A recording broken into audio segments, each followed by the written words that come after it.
मग तुम्ही सांगितलं की आता तुम्ही गरम होणार आहे. ते सरकारनं जर जे आर काढलं तर अधिकाऱ्याला काय प्रॉब्लेम आहे?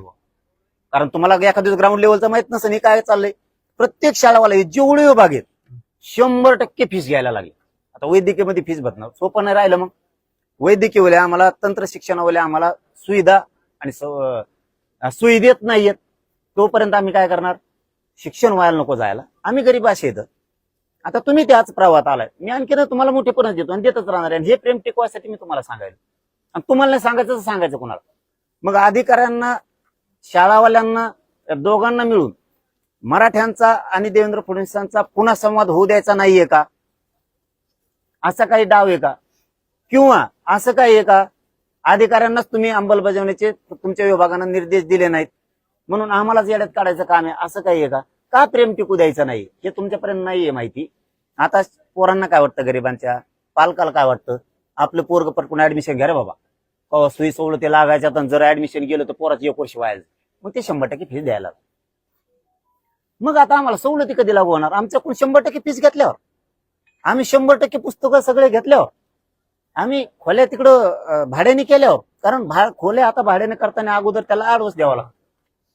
ते बघणं चालं. मग म्हणजे पुन्हा आमच्या नड्याला फासच लागला. सरकारने तर एवढं मोठं काम केलं, एवढं मोठं, त्याची स्तुती राज्यात लय भयान होती. ही जी स्तुती होती ना राज्यात खूप मोठी होती की सरकारनं मराठ्यांना पहिल्यांदा एवढ्या मोठ्या सवलती दिल्यात देवेंद्र फडणवीस साहेबांनी, विखे पाटलांनी मध्यस्थी केली, लाड साहेबांनी. आणि मग आता ह्या फीस जर आमच्या भरल्या असल्या तर तुम्ही माघारी त्याची ऑर्डर करा, आमचे लोक ऍडमिशन घेऊन टाकते. मी दादा तर तेच सांगितलं. याच्यामध्ये 23 तारखेच्या बैठकीचा विषय मी घेतो, म्हणजे तुमचं पहिल्या विषयाचं उत्तर तुम्हाला देतो. ज्या संस्थांना हा जी आर गेलाय आणि ज्या संस्था ह्या जी आरचं पालन करणार नाही त्यांच्यावरती कडक कारवाईचे निर्देश आम्ही देऊ. ज्यांनी फिया घेतल्या आहेत ते फिया परत दिल्या जातात त्या मुलांना. मग काय हरकत नाही, मग काय हरकत नाही. आणि हा जो कायदा आहे, एक तुम्हाला सांगतो, माननीय मुख्यमंत्र्यांचं तुम्ही अभिनंदन केलं. माननीय मुख्यमंत्र्यांनी देखील तुमचा सन्मान करून सांगितलं की प्रसाद लाड आणि विखे पाटलांनी जे म्हटलं ते मला विचारून आणि माझ्याशी चर्चा करूनच म्हटलं. त्यामुळे हे कुठलीही गोष्ट मुख्यमंत्र्यांना न विचारता गेली नाही, हे त्यांनी स्वतःनी एका ठिकाणी टीव्हीवर चॅनलच्या माध्यमातून सांगितलं. त्यामुळे मला असं वाटतं की हा जो तुम्ही माझ्या कानावर विषय टाकला तर माझं ते काम आहे. मी आता ऍडिशनल कलेक्टरला देखील सांगितलं 23 तारखेला सर्व डिव्हिजनल कमिशनर आमच्या उपसमितीच्या बैठकीत असतील. आता 23 तारीख म्हणजे मंगळवार झाला, त्या मंगळवारी तसे निर्देश दिले जातील. मी उद्या मुंबईत गेल्यानंतर मुख्यमंत्र्याला चहापान आहे, त्या चहापानात हा तुमचा विषय कानावरती घालतो आणि तात्काळ यावर कारवाई करून सोमवारपर्यंत सर्व शाळा कॉलेजला जे आर पोचेल, ईमेल पोचेल, डिव्हिजनल कमिशनरला तसे आदेश देतो आणि ते आपण करून घेऊ.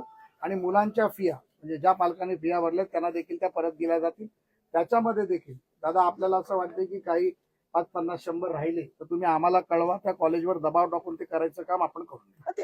हे बघा, आम्ही तुमच्यावर शंका असती तर तुम्हाला सांगितलं असतं, म्हणलं जाऊ दे तिकडे, येड्यातच काढाले. शपथ मी थोडा येडा आहे मराठ्याचा. मी लगेच म्हणलं तुम्ही येड्यात काढाले, हे तुमचं दप्तर आणि तुम्ही आणि मी माझा धंदा बघतो काय करायचं. मी खरं सांगतोय, कारण मी शाळेवरती 2 दिवस, ते पण तुम्हाला मीडिया समोरच सांगतो. कारण काय असतं, आपलं क्लिअर टायटल राहिलं पाहिजे. तुम्हालाही डाग नको, आम्हाला पण नको. आम्हाला की तुमच्या पक्षात असल्यामुळे तुम्हाला डाग नाही लावायचा आणि तुम्हाला येड्यात नाही काढायचं. जरी मुख्यमंत्र्यांनी नाही केलं तरी तुम्हाला शब्द आहे मीडिया समोर, आम्ही कधीच म्हणणार नाही की लाड साहेबांनी आम्हाला फसवलं, कधीच म्हणणार नाही. कारण हे लय विचित्र राजकारण असतं. त्यामुळे आम्ही तुम्हाला काय दोष देणारच नाही. हे आता आमच्या पाठीलाच पोहोचले, 1 वर्ष झालं. हे नाही म्हणजे हे सांगतोय, हे नाही, हे आमच्या मागण्याचं म्हणतोय. हे पाठीलाच पोहोचलंय, आमच्या लढणं संघर्ष करणं हे पाठीलाच पोहोचलेलं आहे. त्याच्यामुळे तुमच्यावर रुसून तरी काय करावं म्हणून एक प्रेमाचं नातं तुमच्या चेहऱ्याकडे बघून आम्ही हे केलं. मी काय केलं, मी 2 दिवस राज्यात प्रत्येक गावात मराठा सेवक आहे. 26,000 गावं जरी असले तरी वाड्या खेड्या धरून 40,000च्या आसपास राज्यात आहे. माझ्याकडे जवळपास 53,000 मराठा सेवक आहे. आम्हाला कुठली बी माहिती जर 5 मिनिटात बी घ्यायची असली तरी आम्ही घेतो. म्हणजे हे पहिल्यांदा मी सांगालोय मीडिया पुढे, हे कोणाला सांगितलेलं नाही मी आतापर्यंत. आमच्याकडे तेवढी यंत्रणा असल्यामुळे म्हणलं जरा शाळा विचारा मास्तराला. मास्तर म्हणतंय पुरे पैसे फीस घेतल्यात आहे, वरून तसा जे आरच नाही. मी त्या पाटील साहेबाला सांगितलं होतं आठवड्यापूर्वी की तुम्ही हे ओबीसी मंत्रालयाला तुम्हाला सांगावं लागणार आहे, ओबीसी विभागाला, कारण तुम्ही ओबीसीच्या सवलती लागू केल्यात. ओबीसी विभागाकडून खाली त्यांचे आदेश पुटअप झाल्याशिवाय खालचे लोक ऍडमिशन करणार नाहीयेत. हे त्याच दिवशी सांगितलंय मी तुम्हाला, हे ओबीसी विभागाला मंत्रालयाला सांगावंच लागणार आहे, त्याशिवाय खाली होत नाही. कारण हे ओबीसीच्या सुविधा सवलती आहेत. तुम्हाला हसन मुश्रीफ साहेबाच्या मंत्रालयाला सांगावं लागणार आहे खाली आदेशित करा म्हणून. चंद्रकांत तुम्हाला चंद्रकांत दादांच्या सांगावं लागणार आहे आणि दादाजी भुसे साहेबांच्या मंत्रालयाला सुद्धा सांगावं लागणार आहे की हे करा, तेव्हा हे कुठंतरी आमचं कडीला लागणार आहे. नसतं हे सोपं नाहीये मग एवढं की आमच्या होऊन जाईल 5 वर्षाचं शिक्षण 1 वर्षाचं शिक्षण तरी लागू नाही व्हायचे नाही, आपण करू. तोवर आम्ही संपून जाऊ आमचे विद्यार्थी. म्हणून आता तुम्ही सांगितलं फीस वापस देईन त्याच्यामुळे आमचा तिथं बी काही त्यातली अडचण नाही राहिली. फक्त आता ते सातारा संस्थांचा जे विषय राहिला ना तो लवकर मार्गी लावून घ्या. ते तर तुम्हाला म्हटलं दादा ना, आपण ते तुम्हाला विखे पाटील साहेबांनी देखील मागच्या आठवड्यात ते सांगितलं. एजीकडे ओपिनियनला पाठवलं आणि 30 तारखेपर्यंतची वेळ घेतली आणि त्यांचं असं म्हणणं पडलं की बऱ्याच विषयावर याच्याची चर्चा अभ्यास अनेक लोकांची चर्चा करावी लागेल. ते आल्यानंतर तात्काळच आपल्याकडे पुन्हा एकदा विखे पाटील साहेबांनी आम्ही येऊ.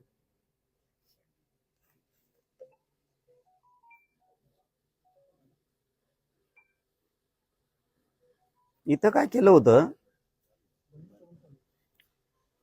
आपण मागणी केली होती मराठा आणि कुणबी मंत्रालय स्वतंत्र स्थापन करायचं. इथं काय घोळ घालून ठेवलाय, मान्यता मुख्यमंत्र्यांनी दिली, आरक्षण शब्द आहे, आरक्षण शब्द काढावा लागत. ते तुम्ही विखे हा, पाटलांना हा.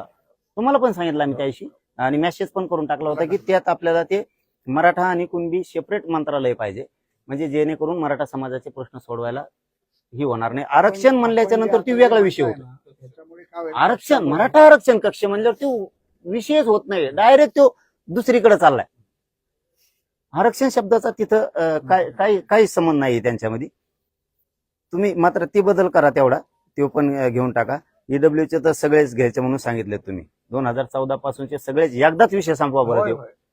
2014 पासून एकदा ECBCचं गेलं तर मध्ये ते, आपण त्या पोरांना- त्याच्यानंतर पोरांनी जर चुका केल्या तर घ्यायचं तर घ्या, नाही तर तिथून पुढे घेऊ नका, पण इथून पाठीमागचा सगळा राडा काढून टाका.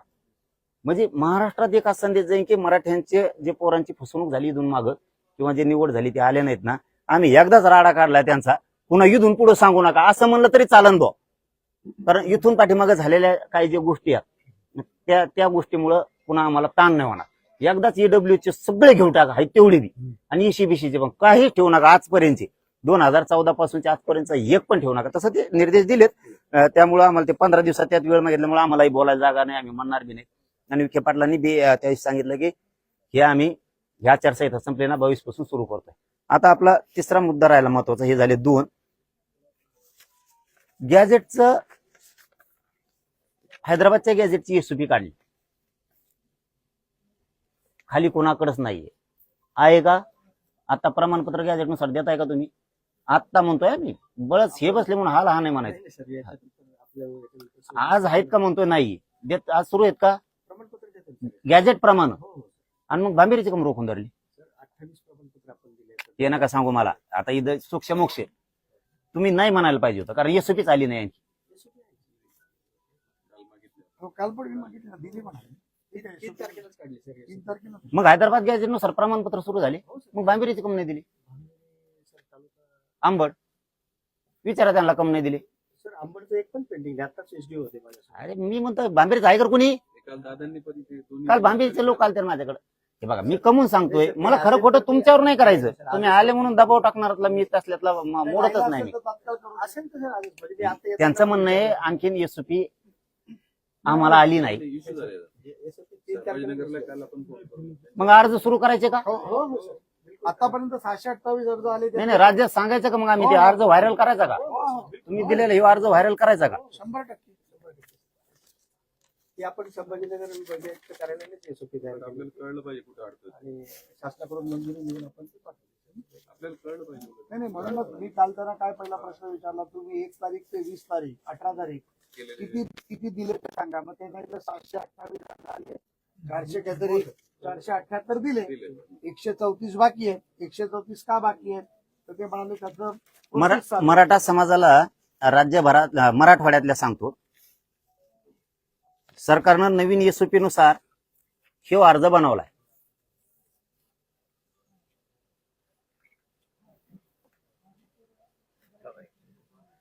या अर्जानुसार मराठवाड्यातल्या सगळ्या लोकांनी उद्यापासून अर्ज हैदराबाद गॅजेटच्या निर्णयानुसार द्यायला सुरुवात करा.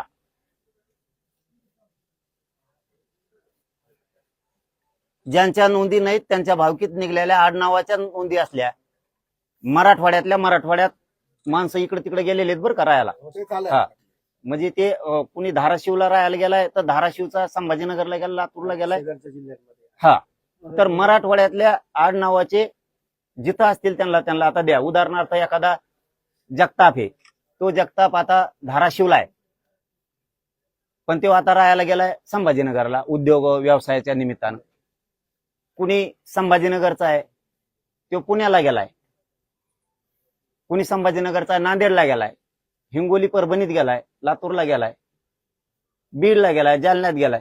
तर मराठवाड्यातले माझ्या सगळ्या बांधवांना मला सांगणं, मी लाडसाहेबांसमोर सांगतोय, त्यांनी सांगितलं अर्ज करायचं. मी त्यांना विचारल्याशिवाय करायला सांगणार नव्हतो. मी मराठा समाजाला सांगितलं होतं, पण आज जाहीरपणाने सांगतो, आम्ही सुद्धा आपल्या सोशल मीडियावरती सगळे व्हायरल करणार आहेत. यानुसार अर्ज करायला सुरुवात करा, आणि ज्यांच्याकडे नोंदी नसतील त्यांनी शपथपत्र पण याच्यात दिलंय, ते शपथपत्र घेऊन त्या आधारे अर्ज करा. मग तिथून पुढे सांगूयात आपण सुद्धा की निघाले नाहीत म्हणून. आधीच आपण पण म्हणू शकत नाहीत की हैदराबाद गॅझेटनुसार कुणबी प्रमाणपत्र निघाले नाही असं म्हणू शकत नाही. हे मराठा समाजाने समजून घ्यावं. ही सुरुवात उद्यापासून आता करा, म्हणजे हा प्रश्न आता हैदराबादचा मार्गी लागलायच. याचा अर्थ असाच आहे, आता USP नुसार आणि अर्जानुसार तुम्ही कुणबी प्रमाणपत्र द्यायला, म्हणजे हा विषय मार्गी लागला. आता विषय सातारा संस्थांचा चालला होता आपला, तर त्यांनी सांगितलं की आता आम्ही ते मागून घेतलंय आणि अभ्यासाला चालवलंय. कोल्हापूरचं आपल्याकडनं आज मी घेऊन ठीक, कोल्हापूरचं पण ते मार्गी लागतंय. आपण जे छत्रपतींकडनं जे घेतलं हा. त्याचं मला कागदपत्र तुम्ही दिले, मग मी ते 23च्या बैठकीत ठेवू. म्हणजे आज 3 विषय मार्गी लागले असं मी समजतो. आज पहिला म्हणजे सरकारनं आपल्या देवेंद्र फडणवीस साहेबांनी, विखे पाटलांनी आणि मध्यस्थी लाडभवनी केली. मला वाटतं ही गोड जे म्हणलं जातं ना, ही गोड शेवटपर्यंत जावा. त्रास होणार आहे, हे पण लक्षात असू द्या, त्रास होणार आहे. तुमचं ते क्षेत्र वेगळं होतं, हे क्षेत्र वेगळं आहे, पण एक मन आहे पूर्वीची. बिनकामाच्या लोकात वेळ बर्बाद करायचा नाही, अशी एक श्रीमंतात मन आहे. आपल्या लेवलच्या लोकात आपण वेळ द्यायचा, वेळ बर्बाद नाही करायचा. आणि मी नेमकं त्याच्या उलट करतोय. मी गरीब लोकात टाइम देतो, तिथं वेळ बर्बाद करतो, कारण मोठा करणाराच ते वे तुम्हाला, आम्हाला सगळ्याला. ती मन तुम्हाला मोडायची. आपण म्हणतो ना, तुम्हालाही कोणी म्हणत असतं काय पळवतो रे, त्यांच्यात पुढे टाइम वेस्ट करतो रे, म्हणजे एक चर्चा असते ती. पण खरे हेच देव असते गरीब, यांच्यात जितकं जातो ना लगेच ह्याच लोकात खरं देव पण असतं गरीबात. त्याच्यामुळं तुम्हाला हे आता लय त्रास होणार आहे. मध्यस्थीचा त्रास एवढा होणार आहे, तुम्हाला नाही झाला फुकट निवडून आलात तुम्ही, हसतात काय. ही खूप त्रास होणार आहे. ते एकदाच मध्ये पडले होते म्हणून म्हणतो, ते दुसऱ्या बारे म्हणले मला नको रो, ते तुम्ही ते तुमचं लफड. कारण हे लय यातना आहेत, ह्या लय यातना आहेत. ह्या जर भोगल्या ना, कुठलची कुठं जाता तुम्ही सुद्धा. हो, माझं एकच म्हणणं आहे यामध्ये, या गरीबाला देव मानूनच मी इकडे आलो, म्हणून आपण समाजाला मानून आलो, आणि त्यासाठी माझा अतोनात प्रयत्न आहे, आणि माझ्या प्रयत्नात मी कुठे कमी पडलो नाही, हे दादा देखील मान्य करतात. 3 विषय झालेत. पहिला की ओबीसीच्या सवलती सरकारनं दिल्यात, त्यात त्यांनी सांगितलं आम्ही फीस भरल्या तरी वापस देऊ, आणि सोयी सुविधा 23 तारखेपर्यंत सुरू होत्या. म्हणजे एक विषय क्लिअर मार्ग निघाला. आपला सगळ्यात महत्वाचा होता हैदराबाद गॅझेटचा, कारण गॅझेटच्या संख्येनुसार कुणबी प्रमाणपत्र देण्यात यावं. तर त्यांनी सांगितलं उद्यापासून अर्ज करा, कुठेही रोखले जाणार नाहीत. माझं लाडभाऊ तुम्हाला सांगणं आहे, मी आता हे शेवटचा शब्द बोलतोय, म्हणजे या विषयात फक्त मला संख्येनुसार, हैदराबाद गॅझेटच्या संख्येनुसार मराठवाड्यात प्रमाणपत्र पाहिजे. तुम्ही तर ते दिले नाही तर 29 ऑगस्टला 3 वर्षे आंदोलनाला पूर्ण होत आहे. एवढी मोठी लढाई दीर्घकाळ कधीच राज्यात आणि देशात चाललेली नाहीये. मला 29 ऑगस्टच्या आत काहीच राहिलेलं नाही पाहिजे राज्यातले. 58 लाख नोंदीचे प्रमाणपत्र, तुम्हाला बोलून घेऊन असं बोलायला नाही लागलो मी. 58 लाख नोंदीचे प्रमाणपत्र, त्याच्या व्हॅलिडिटी 29 ऑगस्टच्या आत काही राहिलं नाही पाहिजे, कारण आमचा हक्काच आहे. आम्हाला पेरू द्या आमचा रान, आम्हाला तळतळू नका, आमचा आता संयम बी ढळून देऊ नका, काहीच नका. आम्ही तुमच्यावर विश्वास ठेवतोय. 29 ऑगस्ट शब्द वापरला मी, लहान सहान नाहीये दिवस. कारण जून, जुलै आणि ऑगस्ट 29 म्हणल्यावर 3 महिने आहेत. याच्या आत मला 58 लाख नोंदीचे प्रमाणपत्र, आत म्हणतोय प्रमाणपत्र, त्याच्या व्हॅलिडिटी पाहिजेत. हैदराबाद गॅजेटनुसार ज्या गॅजेटमध्ये संख्या आहेत त्या संख्येनुसार प्रत्येक जिल्ह्यात काय संख्या येते तुम्ही ठरवा. आता मी सांगून दमून गेलो. आता हे तुम्हाला फक्त घरचा म्हणून सांगायला लागलो मी आता, की त्यानुसार मला जिल्ह्यात जेवढे तेवढे प्रमाणपत्र द्यायचे सांगा. सातारा संस्थांचा JR काढा लवकर. हे 2-3 विषय जे आहेत आणि केसेसचे हे जर झाले नाही तर मी शेवटचं आमरण उपोषण करणार 29 ऑगस्टला. माझा नाविलाज आहे. मी तुम्हाला कोणालाही येऊ देणार नाही. मी थकून गेलो. माझं शरीर बी दमदारी नाही. बघा, मी काल दुपारी सुद्धा सलाईन घेतल्या.